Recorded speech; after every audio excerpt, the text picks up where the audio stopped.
Hey everyone, welcome back to the channel, and today we're exploring two groundbreaking AI tools. So we have Lovable and Cursor right here. So these two are the examples we're talking about today. We're gonna be comparing these two. So whether you're a non-coder or with a brilliant app idea or a seasoned developer aiming to boost productivity, these platforms are, offer unique solutions. So let's dive in and see which one suits needs your best. So let's talk about an overview. So, Lovable AI app builder that transforms natural language prompts into fully functional web applications.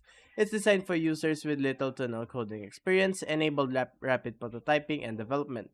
Now, let's move on to Cursor. So, Cursor is an AI integrated code editors built on, Visual Studio Code. So, it's similar on how Visual Studio Code works, like this. So, it's similar to how the UI of VS Code works. So that's pretty cool. So and also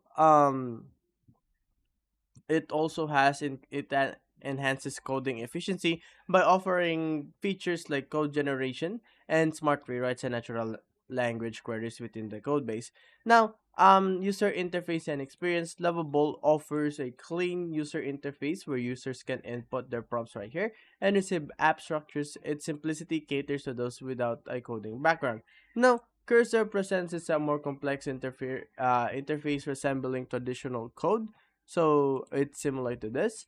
And but it's enriched with AI features. It's designed for developers comfortable with code, offering tools like Cascade for advanced code management.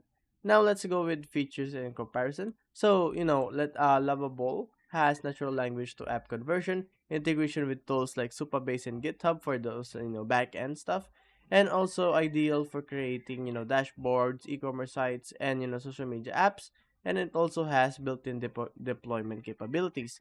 Now, Cursor has, AI assisted code generation and debugging, Cascade feature for managing complex code bases, and also supports multiple programming languages and designed to enhance, developer productivity. Now, let's start with pricing. So, Lovable.dev is free to use with core features, but paid plans provide advanced integration and deployment options. Now with Cursor, it's free to use with core features, but you need premium plans to unlock advanced AI functionalities and enterprise support. Now let's go with the use cases. So Lovable is best for entrepreneurs, startups, and non-developers aiming to quickly prototype and deploy applications without deep technical knowledge. Now, Cursor is suited for professional developers and teams seeking to enhance coding efficiency with large scale projects with AI assistance. Now, my conclusion here is, which platform should you choose? If you're looking to bring ideas back to life without diving into code, Lovable is your go-to. But if you're a developer and you're aiming to boost your productivity and manage, complex code bases, Code Cursor offers the best features you need. So both platforms are pushing the boundaries on what's possible with AI in app development. Choose the one that aligns with your goals and skill set. If you found this comparison helpful, give it a like and subscribe for more tech insights. Let us know in the comments which platform you're leaning towards, and I'll see you guys on the next one. Bye bye.